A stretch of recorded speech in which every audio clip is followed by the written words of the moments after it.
హల్లెలూయా హల్లెలూయా హల్లెలూయా హల్లెలూయా. ప్రభు ఘనమైన నామానికి మహిమ కలుగును గాక. మరి సాయంకాల సమయంలో మరి అశోక్ జ్యోతి ప్రియ కుమార్తె నుండి అక్షర జన్మదిన సందర్భంగా మనమందరం ఇక్కడ కూడి దేవుని నామాన్ని మహిమపరచడానికి, వారితో కలిసి దేవుని స్తుతించడానికి మనం ఇక్కడ చేరి ఉన్నాం. దేవునికి మహిమ కలుగును గాక. హల్లెలూయా. పుట్టుక దినం లేక జన్మదినం. మొన్న ఒక పుట్టుక దినం చేసుకున్నాం, ఈరోజు ఒక పుట్టుక దినం. మొన్నటి దినమందు పరిశుద్ధాత్మ దేవుడు కొన్ని విషయాలు మాట్లాడాడు. ఈరోజు ఏం మాట్లాడు? అటు ఇటు తిరగకూడదు, పిల్లలు అటు ఇటు గాక. హల్లెలూయా హల్లెలూయా. బైబిల్ గ్రంథం జన్మదినానికి ఎక్కువ ప్రాముఖ్యత ఇవ్వలేదండి. క్రొత్త నిబంధనలోనే కానీ పాత నిబంధనలోనే కానీ, అంటే క్రీస్తు పూర్వమే కానీ క్రీస్తు శకమే కానీ పుట్టినరోజుకి పెద్ద ప్రాధాన్యత ఇవ్వలేదు. అందుకని యేసు ప్రభు వారి యొక్క జన్మదినానికి కూడా ప్రాముఖ్యత ఇవ్వలేదు. బైబిల్ గ్రంథంలో డేటు రాయబడలేదు. కారణం ఏంటి అంటే, ఆయుష్ అనేది దేవుడికి ఇచ్చేవాడు. ఆయుష్ దేవుని దగ్గర నుండి వచ్చేది. దేవుడికి మహిమ కలుగును గాక. హల్లెలూయా హల్లెలూయా. అందుచేతను పుట్టారు పుట్టారు పుట్టారు అని చాలా మందికి రాయబడి ఉంది, కానీ ఆ డేట్లు ఆ కాలము చాలా మందికి బైబిల్ గ్రంథంలో రాయబడలేదు. అలాగే యేసు ప్రభువారి గురించి కూడా రాయబడలేదు. మరి చాలా మంది ఈ జన్మదిన వేడుకల కొరకు చాలా రకరకాలుగా డిబేట్లు జరుగుతున్నాయి. క్రైస్తవులేమి క్రైస్తవేతరులేమి. క్రైస్తవుల్లో కూడా ఒక గుంపు చేసుకోకూడదు అంటారు, ఒక గుంపు చెయ్యాలి అంటారు. మనం ఏమందాం? చెయ్యాలి అందామా, చేయకూడదు అందామా? ఆచార ప్రకారం అయితే చేయకూడదు. చెయ్యాలి. ఎందుకు చెయ్యాలి అంటే కృతజ్ఞత కొరకు చేయాలి. పుట్టుక దినం ఎందుచేతనంటే, బైబిల్లో పుట్టుక దినాలు పాత నిబంధన గ్రంథంలో ఒక పుట్టుక దినము, క్రొత్త నిబంధనలో ఒక పుట్టుక దినం మనకు కనబడతాయి. రెండు పుట్టుక దినాలు కనబడతాయి.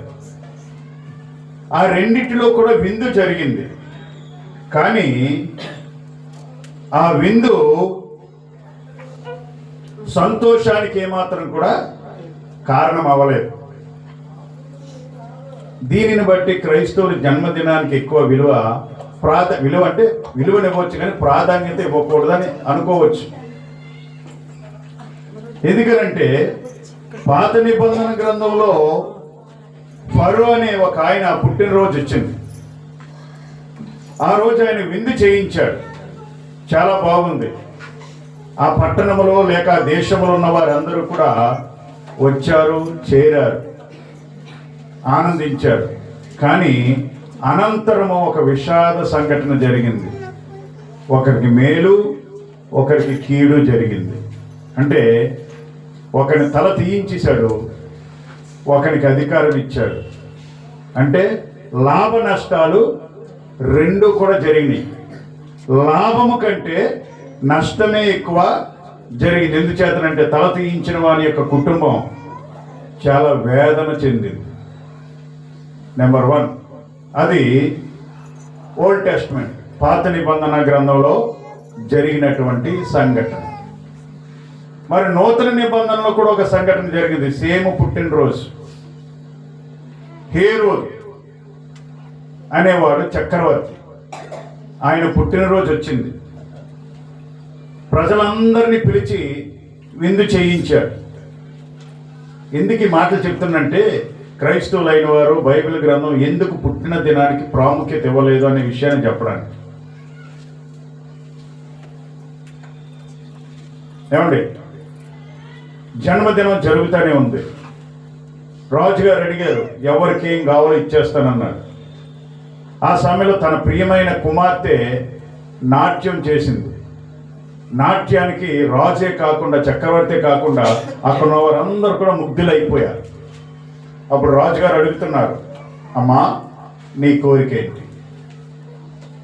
రాజ్యములో ఏమడిగినా నీకు ఇచ్చేస్తాను, నీవేదైతే అది ఇస్తానన్నా.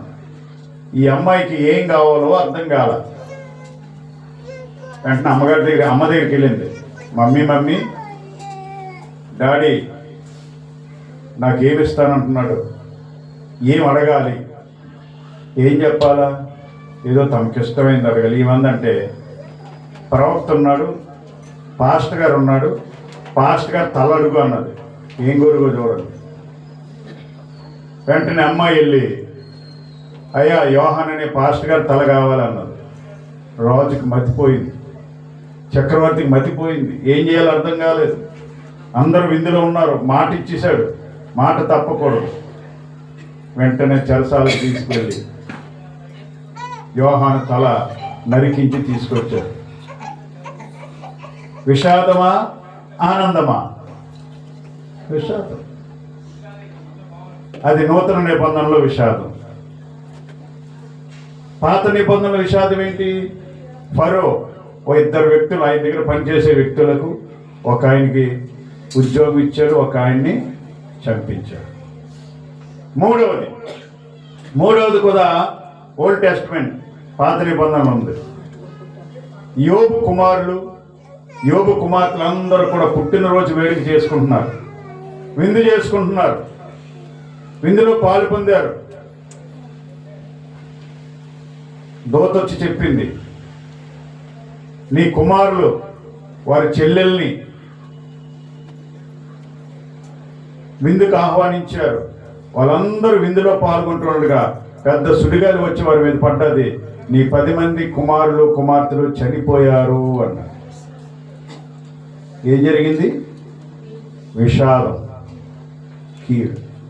మరి ఎందుకంటే అయ్యగారు పుట్టినరోజు అంటారు? మీరు ఇన్ని చెప్తున్నారు కదా, పుట్టినరోజు. హల్లెలూయా, హల్లెలూయా, హల్లెలూయా. పుట్టినరోజు దినం, పుట్టుక దినం అంటే గతించిన సంవత్సరం మనం ఎందుకు చేయాలో చెప్తున్నాను. ఎందుకు చేయాలి దానిని బట్టి అయితే విషాదం. అందుకే యోబు పుట్టినరోజుని శపించుకున్నాడు. ఆ లెక్కనైతే పుట్టినరోజు ఎవరు చేస్తారా? According to Bible. కానీ ఎందుకు చేయాలి అంటే, గతించిన సంవత్సరం లేక 2 సంవత్సరాలు, ఎన్నో సంవత్సరం అబ్బాయి? 4 వచ్చింది, రైట్. గతించిన 3 సంవత్సరాలు దేవుడు ఆ బిడ్డను తన ఉచితమైన కృపలో భద్రపరచి వ్యాధి, బాధ, ఇబ్బంది, కష్టం ప్రతి విషయంలో కూడా ఆ బిడ్డకు తప్పించి ఆరోగ్యం ఇచ్చి మనందరి ఎదుట సజీవురాలుగా నిలబెట్టినందుకు. ఎందుచేతనంటే పెద్ద లేదు, చిన్న లేదు. ఈ రోజుల్లో హాస్పిటల్లో బిడ్డలు మరణం అయిపోతున్నారు, యాక్సిడెంట్లో బిడ్డలు మరణం అయిపోతున్నారు, ఫుడ్ పాయిజన్ బిడ్డలు మరణం అయిపోతున్నారు. పెద్దవారేమి చిన్నవారేమి తెలియదు. కాబట్టి గతించిన సంవత్సరం 3 సంవత్సరాలు దేవుడు తన ఉచితమైన రెక్కల నీడలో ఆ బిడ్డను భద్రపరిచి అక్షరాన్ని ఒక నూతన సంవత్సరములో, అంటే క్రొత్త సంవత్సరములో హల్లెలూయా ప్రవేశపెట్టినందుకై దేవునికి కృతజ్ఞత చెల్లించు నిమిత్తమై ఏమన్నా ఏర్పాటు చేసుకోండి, విందు లేక ఏదైనా సరే. ఆది నుండి చూస్తే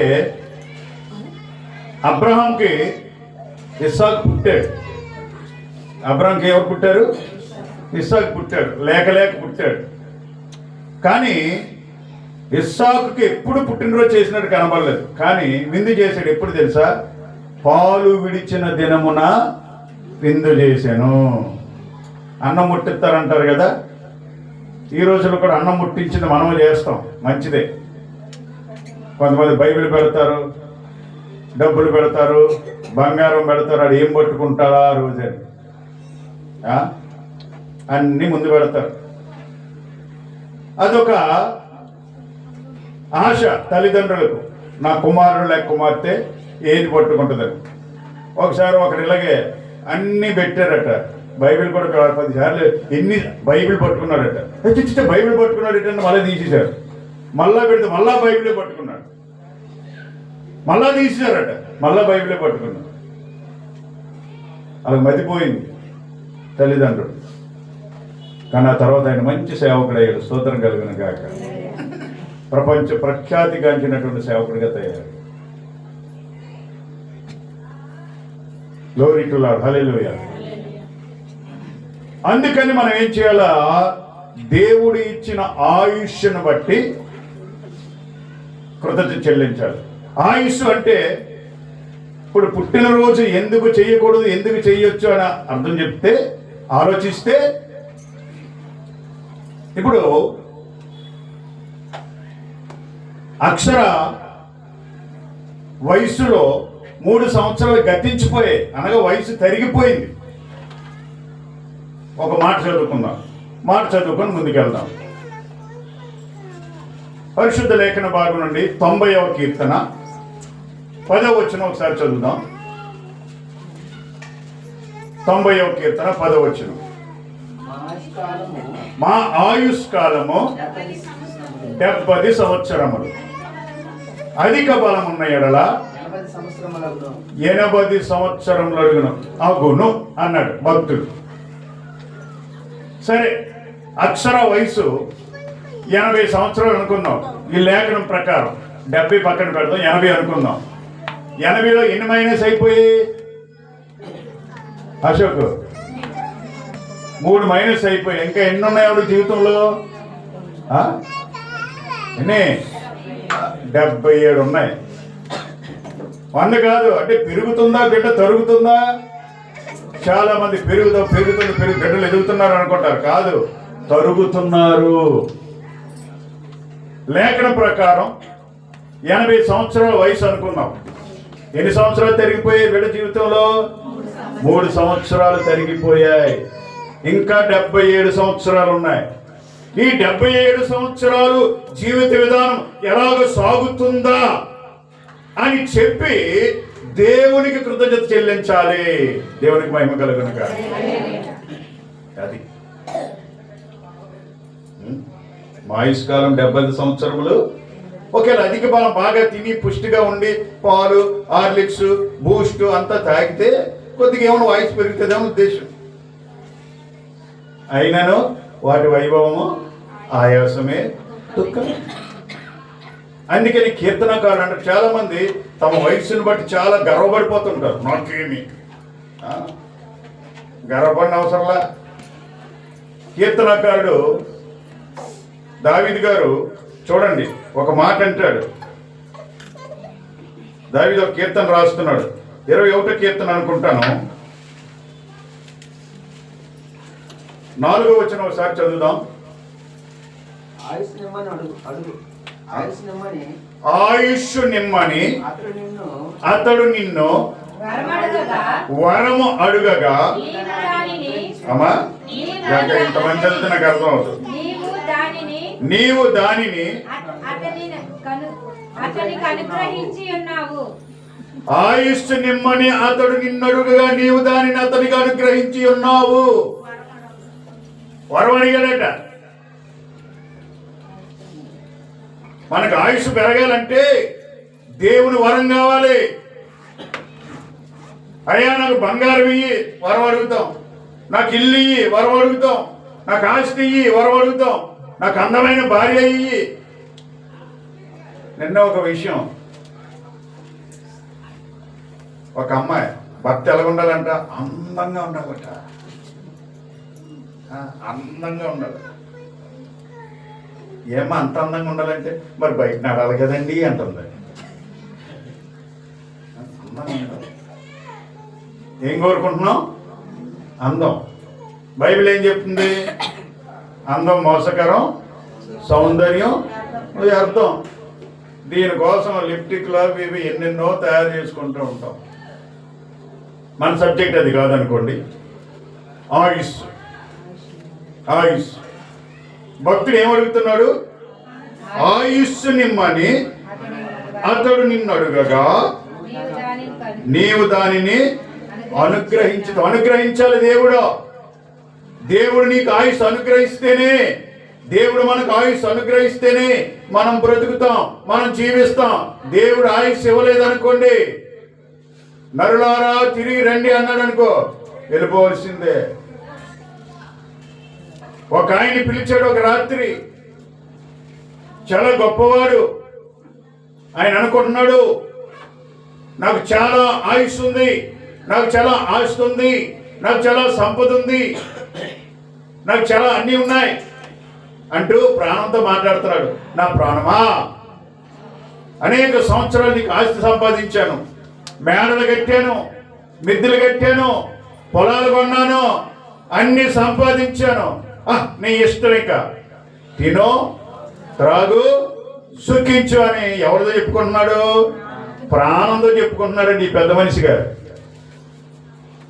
వెంటనే ఆకాశంలో ఒక స్వరం వినపడ్డది. ఏంటి ఆ స్వరం? చదవగలరా? వెర్రివాడా. ఏం పేరు పెట్టాడు? ఏం పేరు? ఏం పేరు? వెర్రివాడా అంటే పెచ్చోడా. ఏంద్రా నువ్వు అనుకుంటున్నావు? ఏంద్రా నువ్వు మాట్లాడుకుంటున్నావు? నీ ప్రాణంతో నీ ప్రాణం ఏ పాటిది, నీ జీవం ఏ పాటిది? ఈ రాత్రి నీ ప్రాణం అడుగుతున్న పరిస్థితి ఏంటి? అయిపోయాడు, లేడు మరి మనిషి. దేవునికి మహిమ కలుగును గాక. ప్రియులారా, దావీదు ఏమడిగాడు? ఆయుష్ నిమ్మని వరం అడుగుగా. నువ్వు దేవుణ్ణి ఏ వారం అడుగుతున్నావు? మనం ఏ వారం అడుగుతున్నాం? చాలా మంది వరాలు అడుగుతారు. బైబిల్లో కొన్ని వరాలు ఉన్నాయి, ఆత్మవరాలు. వరం అడగాలి మనం. ఈయన ఏ వరం అడుగుతున్నాడు? ఆయుష్ నిమ్మని అతను అడుగగా నీవు దాన్ని అతనికి ఎలాగ అనుగ్రహించాడో 3వ వచనం చదువుదాం. శ్రేయస్కరమైన ఆశీర్వాదములతో నీవు అతనిని ఎదుర్కొన్న. ఎటువంటి ఆశీర్వాదం? శ్రేయస్కరమైన, శ్రేష్టమైన, ఉన్నతమైన ఆశీర్వాదాలు ఎదుర్కొంటున్నాడు. నేనేమడిగాడు? ఆయుష్ నిమ్మని అడిగాడు. స్తోత్ర. ఆయన అది అతనికి అనుగ్రహించండి. ఎవరికి అనుగ్రహిస్తాడు? ఎవరికి అనుగ్రహిస్తాడు? అడిగితే ఇచ్చేస్తాడా? అడిగితే ఆయుష్ ఇచ్చేస్తాడా? అడిగితే ఆశీర్వాదం ఇచ్చేస్తాడా? 91వ కీర్తన అనుకుంటాను, 16వ వచనం ఒకసారి చదువుదాం. దీర్ఘాయువు చేత అతనిని తృప్తి పరచెదను అంటున్నాడు ఆయన. ఎవరిని? పైన చదవండి. ఎవరిని దీర్ఘాయువు ఇస్తాడు? అతడు నాకు మొరపెట్టగా నేను అతనికి ఉత్తరం ఇచ్చేదను, శ్రమలో నేను అతనిని తోడై ఉండేదను, అతని విడిపించి అతన్ని గొప్ప చేసేదను, దీర్ఘాయువు చేత అతనిని తృప్తిపరచెదను, నా రక్షణ అతనికి చూపించేదను. ఇదంతా ఎందుకు? ఎప్పుడు? ఇక పైన చదవండి. అతడు నన్ను ప్రేమించుచున్నాడు కనుక నెంబర్ 1. నెంబర్ 2, అతడు నా నామము నెరిగినవాడు కనుక నేను అతన్ని గణపరచెదను. అది ఇంకా నెక్స్ట్ ఇంకా ఉంది.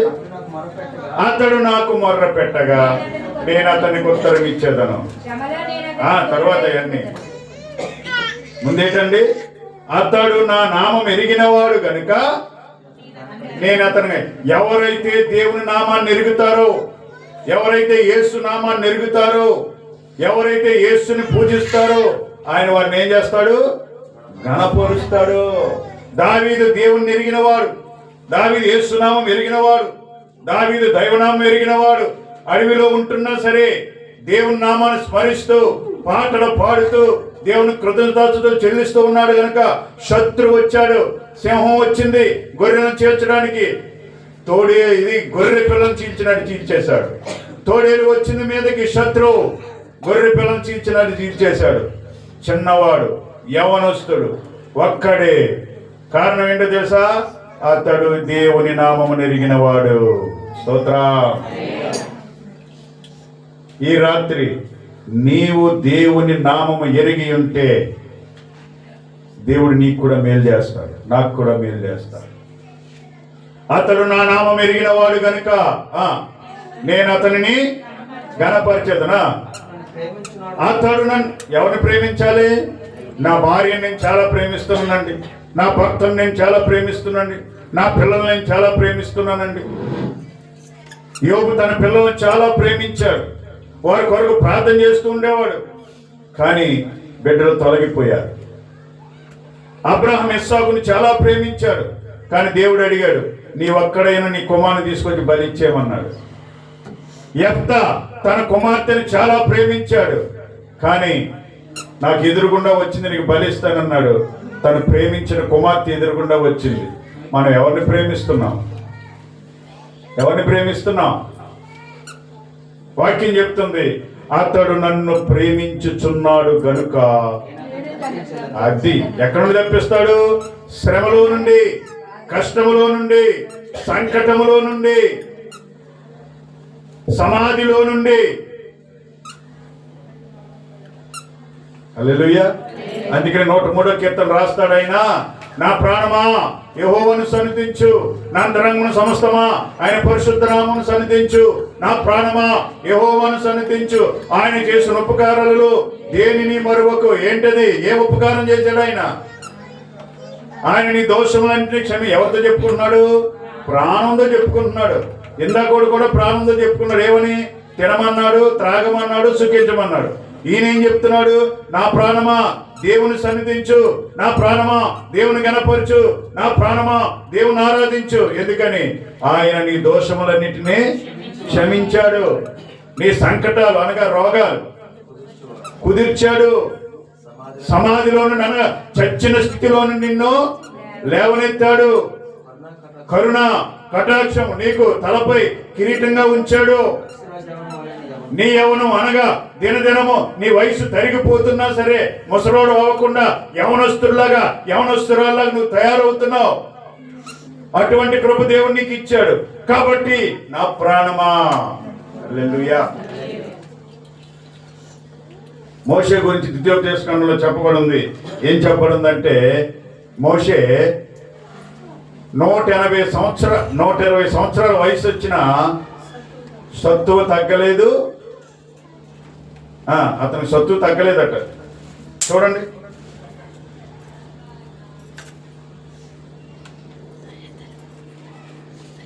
చూద్దాం. నిర్గమకాండం.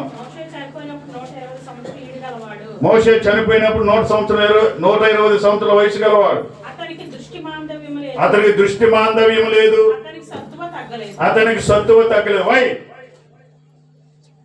ఎందుకని?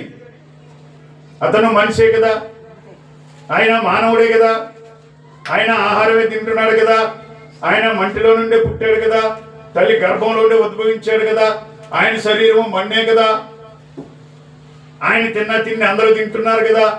కానీ 120 ఏండ్లు వచ్చినా ఏమలేదట? దృష్టి. ఈరోజు మనకి 20 సంవత్సరాలు ఎందుకు? స్కూల్కి వెళ్ళే పిల్లలకే దృష్టి మాంద్యం, కళ్ళజోడు. అవునా? కళ్ళజోడు పెట్టుకునే పిల్లలు వెళ్తున్నారు స్కూల్కి. ఎంత వయసు?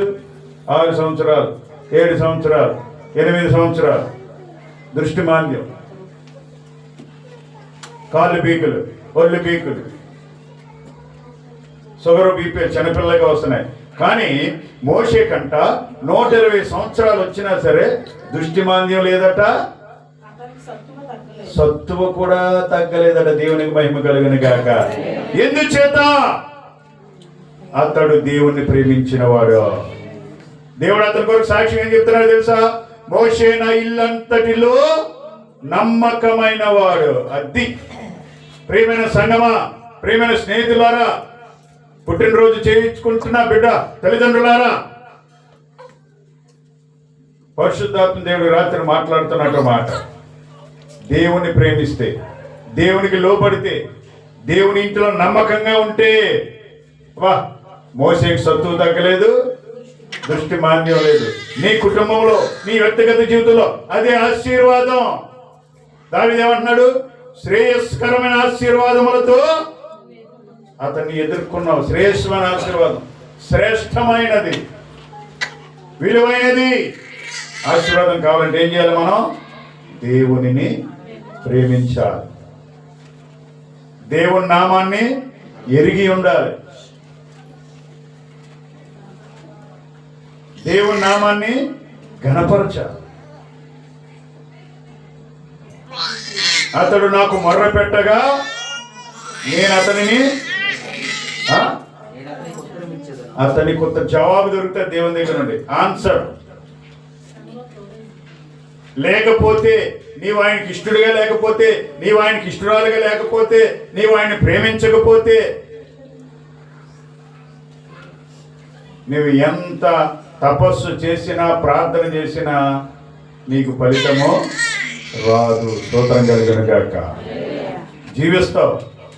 ఆదివారం నేర్చుకున్నాం కదా, జీవించుచున్నా అన్న పేరు మాత్రం ఉన్నది కానీ మృతులమే అని. జీవం ఉంటుంది. హల్లెలూయా, హల్లెలూయా. దేవుని మనం అడగవలసినది.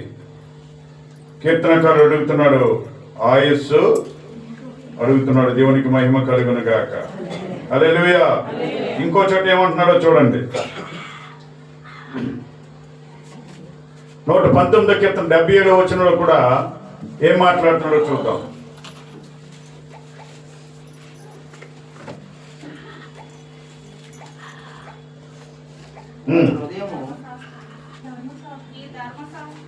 నీ ధర్మశాస్త్రము నాకు సంతోషకరము. ఏమంటాడు? నేను బ్రతుకున్నట్లు నీ కరుణా కటాక్షములు నాకు కలుగునుగాక. స్తోత్రం కలుగునుగాక. ప్రియమైన దేవుని బిడ్డలారా, ప్రియమైన దేవుని సంగమ, మనం బ్రతకాలంటే ఏం కావాలి?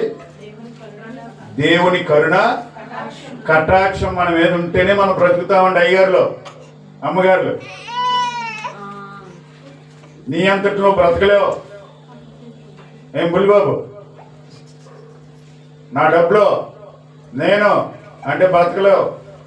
దేవుడు జీవం ఇస్తేనే, ఇష్టానుసారంగా తిరిగితే కాదు. హల్లెలూయా. ఏమంటున్నాడు ఇక్కడ? నేను బ్రతుకున్నట్లు నీ కరుణ నీ కటాక్షము నాకెంతైనా అవసరం. ఈ రాత్రి నేను ముగిస్తున్నాను. ఈ పుట్టినరోజు వేడుకకు వచ్చిన మీ అందరికీ పరిశుద్ధాత్మను సెలవిస్తున్న మాట, నీవు దేవుని ఏమడుగుతున్నావు? పుట్టినరోజు సంబరంగా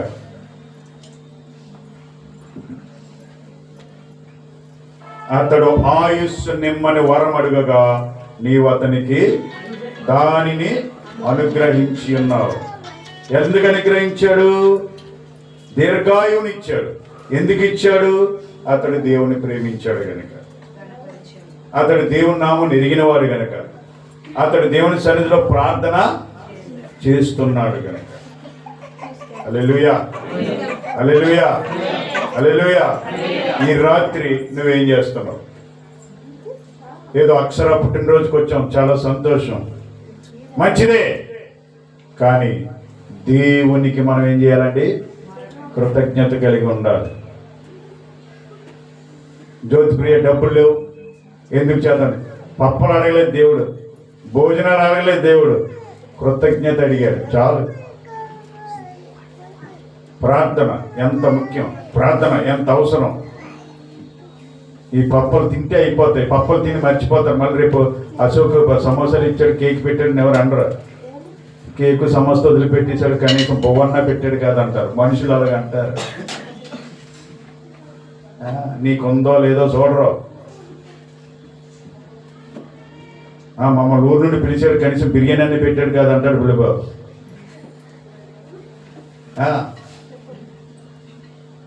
ఒక బాటిల్ అన్నీ ఇచ్చాడు కాదు అంటాడు. కాసేపు ఉంటే తెలుస్తుంది ఆ సంగతి. అది కాదు. ఏం కావాలి? దేవుని సన్నిధిలో కృతజ్ఞత. అప్పుడు నీవు దీర్ఘాయుషుడు అవుతావు. రెండవది ఆఖరిగా ముగిస్తాను. పిల్లలు ఏం చేయాలి? పిల్లలు ఏం చేయాలి? ఆయుష్ కావాలండి. ఇదే చెప్పిన ఆయుష్ తరుగుతుందని. పిల్లలు ఏం చేయాలి? ఎఫెసీ పత్రిక 6:1 అనుకుంటాను. అక్కడ ఏముందంటే, పిల్లలారా ప్రభువునందు మీ తల్లిదండ్రులకు విధేయులయుండుడి, ఇది ధర్మమే. నీవు దీర్ఘాయుష్మంతుడు అగినట్లు నీ తల్లిని నీ తండ్రిని సన్మానింపుమో. పిల్లలు ఏం చేయాలి? తల్లిదండ్రులను సన్మానించాలి. తల్లిదండ్రులకు లోబడి ఉండాలి. ఆత్మీయ తల్లిదండ్రులైన కాపరులకు లోబడి ఉండాలి. కన్న తల్లిదండ్రులకు లోబడి ఉండాలి. పెద్దలైన వారికి లోబడి ఉండాలి.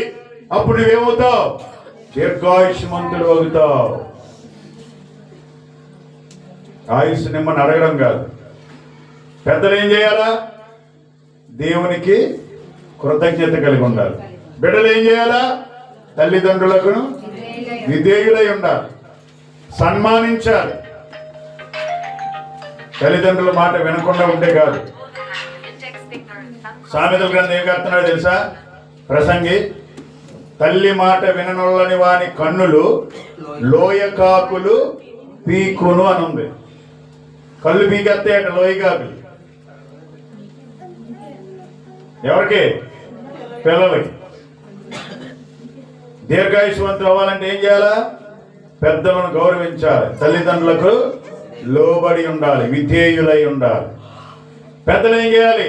దేవుని నామమును ఎరిగిన వారిగా ఉండాలి.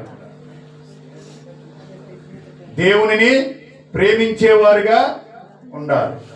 దేవుని సన్నిధిలో మొర్ర పెట్టేవారుగా ఉండాలి. అప్పుడు నీవు నేనేమవుతావండి? దీర్ఘాయుష్మంతులు అవుతాం. హల్లెలూయా, హల్లెలూయా. నిండు నూరేళ్ళు. చాలా మంది అంటారు కదా, అప్పుడే నిండు నూరేళ్ళు నిండిపోయే. కొంతమంది అంటూ ఉంటాం కదా. కానీ ప్రియులారా, దేవుని సన్నిధిలో మనం ఉంటే మనకు ఆయన ఆయుష్ దయచేస్తాడు. అంత మాత్రమే కాకుండా దేవుని సన్నిధిలో కూడా ఆయన కుడిపార్శ్వమందు మనం ఉంటాం. దేవుడు మిమ్మల్ని అందరినీ శ్రేయస్కరమైన ఆశీర్వాదములతో మెండుగా ఆశీర్వదించును గాక. అలాగే నూతన సంవత్సరంలో ప్రవేశించినటువంటి బిడ్డ అక్షరాన్ని కూడా దేవుడు జీవితకాలము ఈ సంవత్సరాది మొదలుకొని సంవత్సరాంతం వరకు యెహోవా కన్నులు ఆ బిడ్డపై ఉండి ఆ బిడ్డను ఆశీర్వదించును గాక. తల వంచండి.